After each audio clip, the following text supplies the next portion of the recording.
Cocaine is a hell of a drug. Oh! Who wants to sip?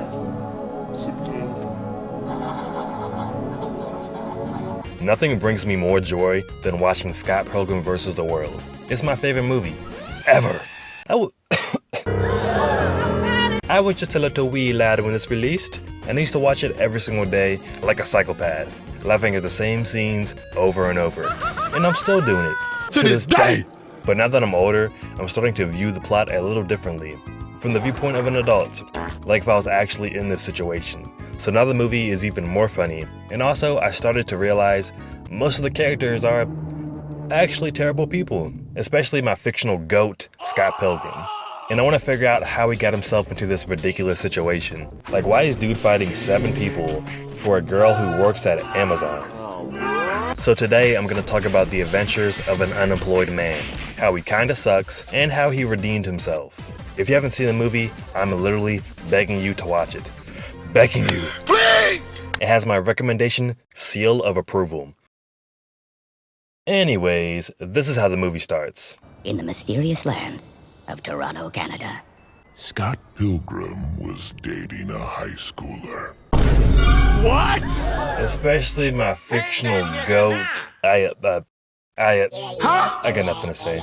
Not a very good start to my favorite movie. Scott may or may not be a Diddy party attendee, I don't know. This is our main character, Scott Pilgrim, a 22-year-old unemployed musician who talks to underage girls. I like him younger. Bro is an underground rapper, and we all know some of the best music comes from underground artists. Okay, let's be real for a second. Why is bro dating a 17-year-old? In the beginning of the movie, Scott is at the lowest point of his life. A year ago, his previous relationship ended, and he's still grieving. She dumped him. It was brutal. So he's just hanging out with this girl named Knives to get over his ex. Now I understand heartbreak is a hard thing to get over, and it takes time to heal. But bro, this is not how you go about doing it.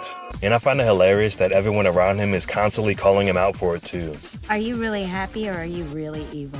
A 17-year-old Chinese schoolgirl? You're ridiculous. So I wouldn't call it dating. It's more like playtime? That doesn't sound so good either. No. Are you coming to my party Friday, or will you be busy babysitting? The unemployment life can be an amazing one. No sleep schedule, side quest, all-day goon sessions.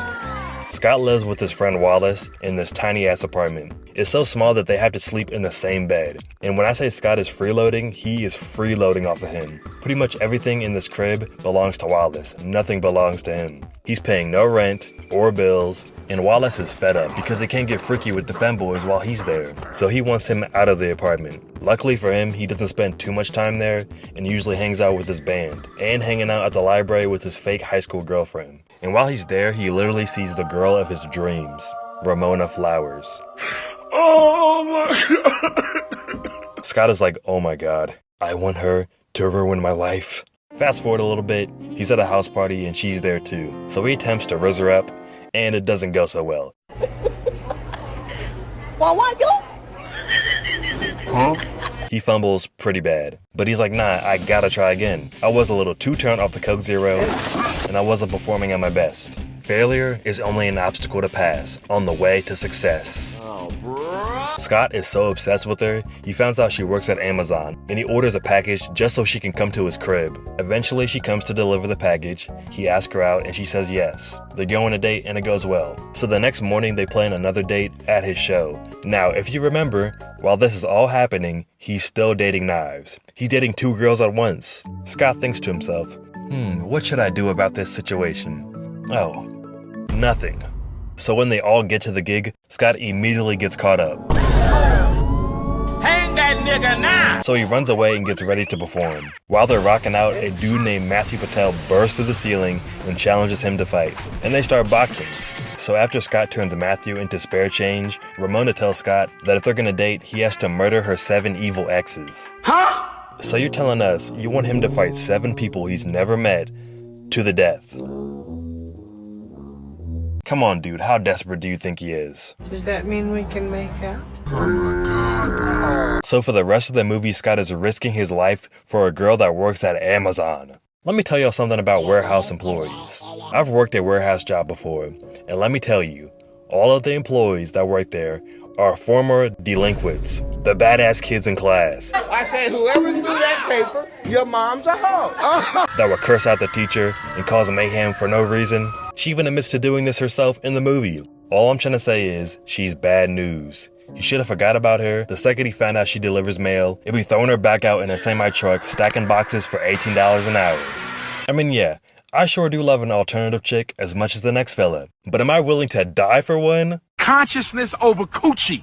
Politics over punani. To be honest, probably.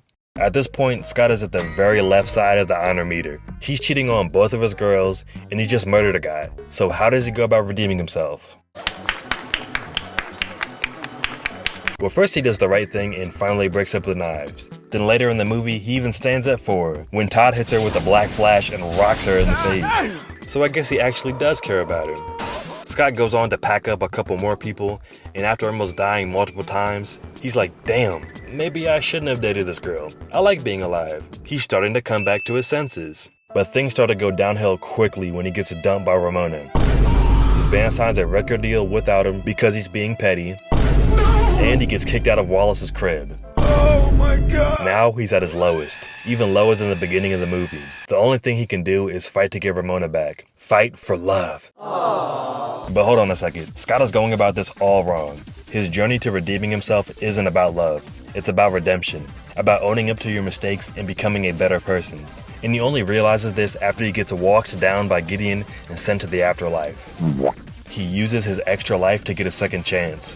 And with this life, he apologizes to his band, to Kim for how the relationship ended, and finally apologizes to both the Knives and Ramona for cheating.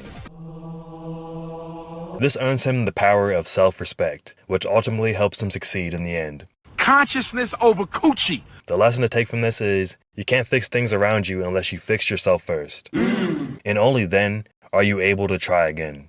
So was Scott a bad person? Yeah, but he took the steps in order to become a better person, which a lot of people don't want to do. So he's on the way to becoming a good man. When we're at our lowest, we can make mistakes, but there's always room to improve ourselves. And this is just another reason why I love this movie. So lastly, I just want to say, Scott Pilgrim may be an unemployed cheater who dated a high schooler, but he's still my GOAT. Huh?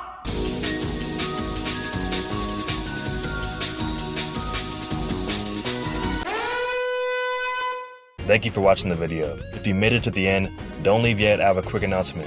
I'm working on an animated YouTube series with our community. We're making a comedy series, and the episodes are going to be around 8 to 10 minutes long. And we're almost ready to start production.